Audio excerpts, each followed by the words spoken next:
Hi everybody, it's Christopher and welcome to Life's Not Over, It Just Looks Different on YouTube.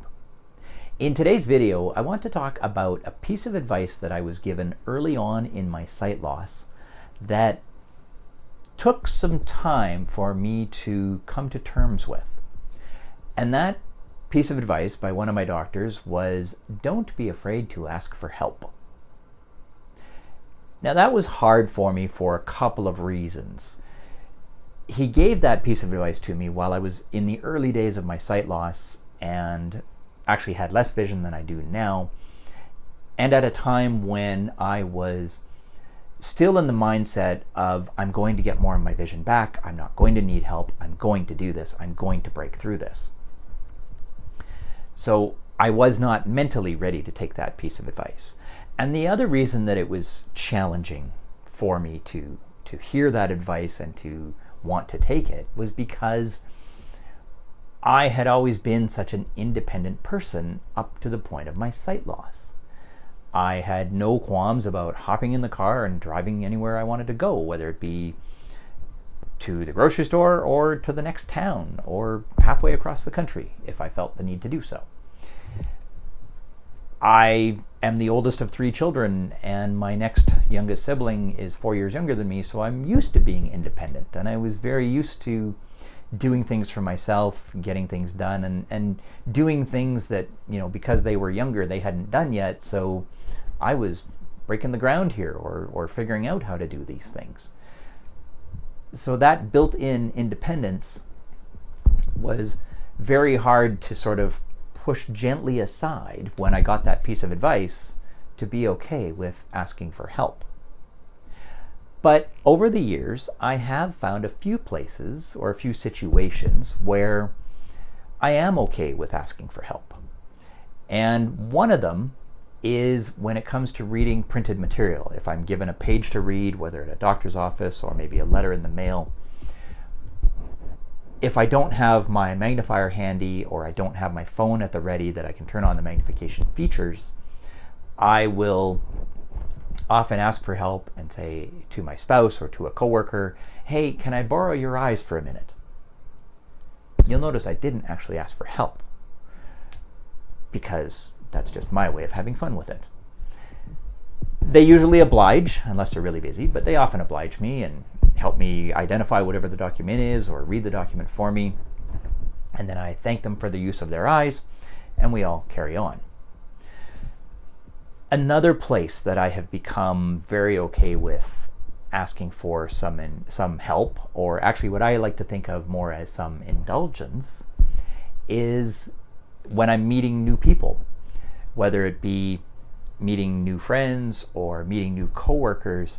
And I will say to them, you know, because of my sight loss, I don't see faces very well. So if we're passing by each other in the hallway and I don't address you by name, please don't take it personally, which they often accept. Or the other thing I will say to them is when we do meet in the hallway or we do meet in a particular office setting or in the mall or wherever, please say, hello, Christopher, it is so-and-so.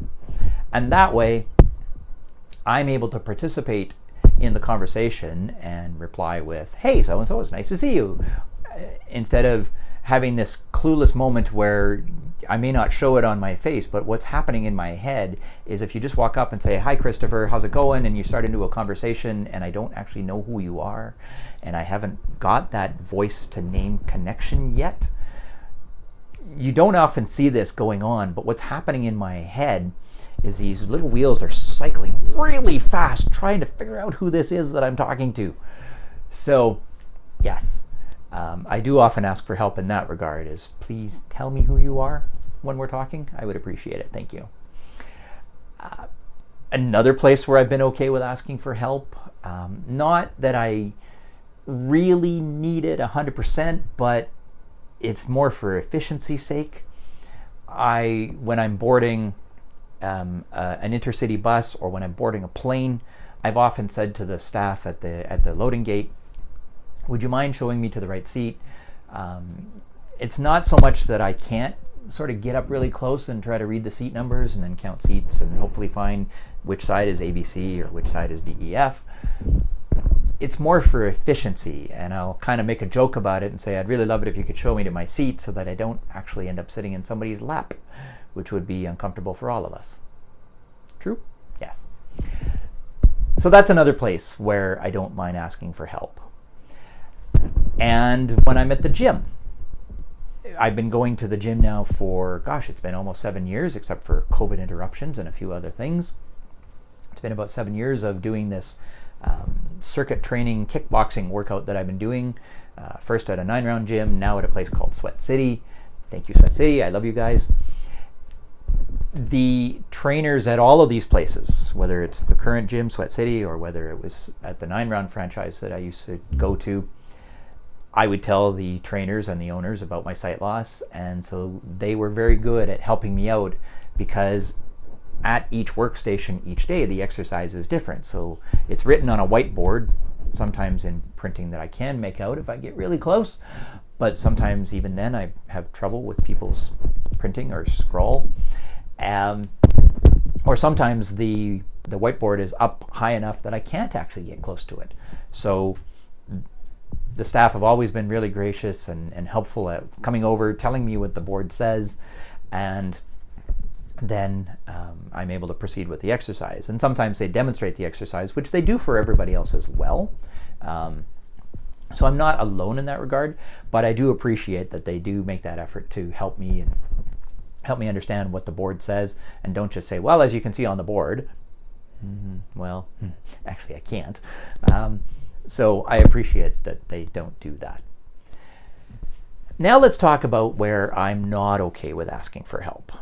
One of the places where I'm not okay is on public transit, which, as I've talked about before in another video, because the automation exists now, and because we have the system available to have these automated stop announcements that call off the stops or tell us what stop is next, I am not okay with having to ask other passengers whether it's my stop, or what stop are we coming to, or what stop are we at.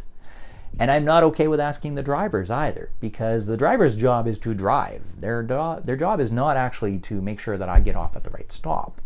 So I don't want to have to ask them. They have a different job to do. Let the automation do that part of the job that tells me where I am, so that I can press the button or pull the bell when it's time for me to get off at my stop. That again comes back to that independence piece. The technology exists, so let's use it, please. That is everything I wanted to share in today's video, which, by the way, is the 100th video I've put up on this channel.